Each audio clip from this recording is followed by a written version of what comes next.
Hello students, class 12th physics. आज हम discuss करेंगे नेक्स्ट टॉपिक हमारा प्रिज्म के बारे में। ठीक है, प्रिज्म के बारे में आपने पहले भी पढ़ा हुआ है वैसे क्लास 10th के अंदर। बट इज प्रिज्म, प्रिज्म होता क्या है? Prism is a solid homogeneous transparent and refracting medium bounded by two plane surfaces inclined at an angle. ये कह रहा है कि प्रिज्म क्या होता है? एक सॉलिड होमोजीनियस, होमोजीनियस का मतलब क्या है? जिसका रिफ्रैक्टिव इंडेक्स क्या रहेगा? सेम रहेगा ऑल ओवर। ठीक है, सारी जगह पे इसका रिफ्रैक्टिव इंडेक्स की वैल्यू क्या रहेगी? सेम रहेगी। ठीक है, ट्रांसपेरेंट है, आर पार देख सकते हैं, और एक रिफ्रैक्टिंग मीडियम है। ठीक है, रिफ्रैक्शन होगा इसके अंदर, तो ये क्या है? एक रिफ्रैक्टिंग मीडियम जो बाउंडेड है बाय दी टू प्लेन्स।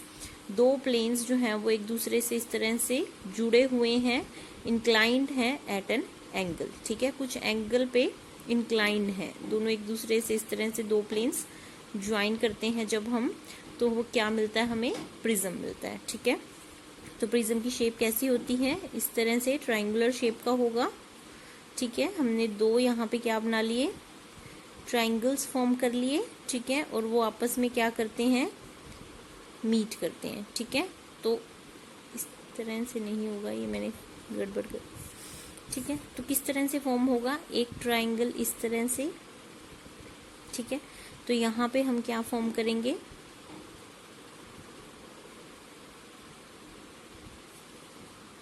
एक और ट्रायंगल इस तरह से पीछे फॉर्म होगा। ठीक है, दोनों ज्वाइन करेंगे, जिससे वो ज्वाइन करते हैं इसको हम क्या बोलेंगे? बेस बोलेंगे। ठीक है, यहाँ पे लाइट इंसिडेंट होगी और यहाँ से निकलेगी, रिफ्रैक्ट होगी, तो ये होगा रिफ्रैक्टिंग सरफेस। ये दोनों कैसे सरफेसेस होंगे? Refracting surfaces. ठीक है, और जहाँ पे ये दोनों एक दूसरे से इंक्लाइंड हैं एट सम एंगल, तो इसको हम बोलते हैं angle of prism. Capital A से रिप्रेजेंट करते हैं। So this is angle of prism A and this is base and these are the refracting surfaces. जरूरी नहीं है हमेशा कि इधर से ही लाइट इंसिडेंट करेगी और इधर से ही पास करेगी, ऐसा कभी जरूरी नहीं होगा। ठीक है, तो देखो जैसे मैंने इसमें दो केसेस समझाए हैं। फर्स्ट केस के अंदर लाइट यहाँ से इंसिडेंट हुई, रे इंसिडेंट हुई।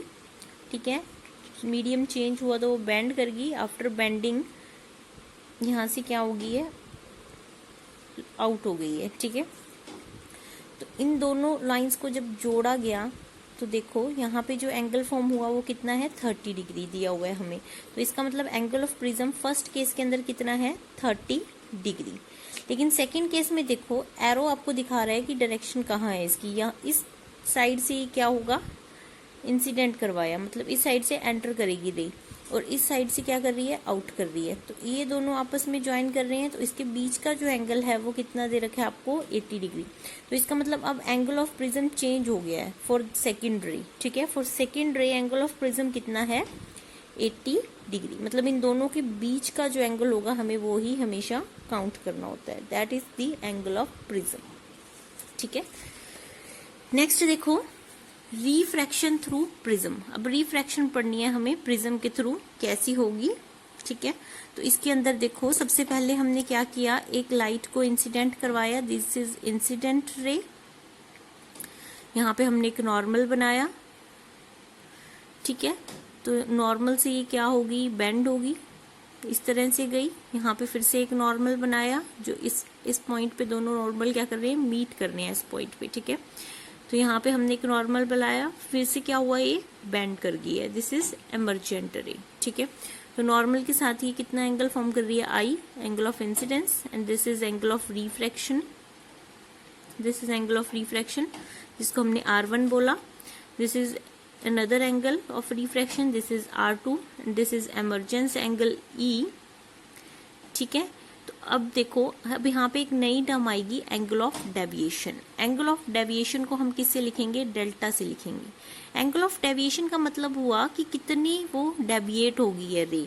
ठीक है, ये इंसिडेंट रे यहाँ से एंटर की, एक्चुअल में ये क्या सा पाथ फॉलो करती, स्ट्रेट लाइन पाथ फॉलो करती, तो सीधा ही जाती, लेकिन सीधा ना जाने की बजाय ये कहाँ पे मुड़ गई, इस डायरेक्शन में मुड़ गई। ठीक है, तो इसका मतलब इसको जब हमने देखा तो ये कितना अपनी जगह से डेविएट कर गई है। देखो जब हमने इसको एक्सटेंड करके ज्वाइन किया तो एक्चुअल में इसको यहाँ जाना चाहिए था, यहाँ जाने की बजाय ये इधर मुड़ गई, तो इतने एंगल से ये क्या कर गई है, डेविएट कर गई है अपने पाथ से। ठीक है, तो जितने एंगल से ये डेविएट किया उसी एंगल को हम क्या बोलेंगे, एंगल ऑफ डेविएशन बोलेंगे, जिसको हम डेल्टा से रिप्रेजेंट करेंगे। ठीक है, और ये क्या है, एंगल ऑफ प्रिज्म ए। समझ में आया इतना? अब एक और चीज देखो, ये वाला एंगल पूरा कितना है, आई, तो ये टोटल एंगल भी कितना होगा, आई होगा, vertically opposite angle. Total angle अगर आई होगा और ये एंगल हमें R1 दिया हुआ है, तो ऊपर वाला एंगल कितना होगा, I माइनस R1। ठीक है, समझ में आया? उसी तरह से देखो, अगर ये वाला एंगल E है तो इसका opposite angle, total vertically opposite angle भी कितना होगा, टोटल एमर्जेंट एंगल ही होगा E, लेकिन इसमें से थोड़ा एंगल कितना है, R2, तो ऊपर वाला एंगल कितना बचेगा इस ट्रायंगल की बात करें तो, E माइनस R2। कोई डाउट? उसके बाद देखो ये नीचे वाला ट्रायंगल, नीचे वाला ट्रायंगल जो आपको नजर आ रहा है, तो पूरा टोटल ट्रायंगल के जो तीनों एंगल है उनका सम कितना होता है, 180 डिग्री। तो R1 और R2 आपको पता है, तो ये एंगल कितना बचा, 180 माइनस R1 प्लस R2। तो ठीक है, सारे एंगल्स इसमें समझ में आए आपको किस तरह से लिखे हुए हैं, यही इंपॉर्टेंट है इसमें मेन। उसके बाद देखो in triangle PQR, PQ and R, इस ट्रायंगल की अगर हम बात करें तो मैंने यहाँ पे साइड में भी बनाया हुआ है, इस ट्रायंगल की बात की हमने, तो यहाँ पे एंगल कौन सा है, angle of emergence. So this is E, यहाँ पे एंगल है I minus R1, no here is not angle of emergence, it is delta, by mistake लिख दिया वो मैंने। यहाँ पे कौन सा एंगल है, डेल्टा, मतलब एंगल ऑफ डेविएशन। तो एंगल ऑफ डेविएशन है इसका एक्सटीरियर एंगल, और ये दोनों क्या है, इंटीरियर एंगल्स। ठीक है, तो एक्सटीरियर एंगल थ्योरम लगाएंगे, एक्सटीरियर एंगल किसके इक्वल होगा, इंटीरियर एंगल के सम के इक्वल होगा। तो I minus R1 plus E minus R2, यहाँ से डेल्टा किसके इक्वल आ गया, I plus E minus R1 plus R2। This is equation number first. उसके बाद देखो इन क्वाड्रेंट PQRS,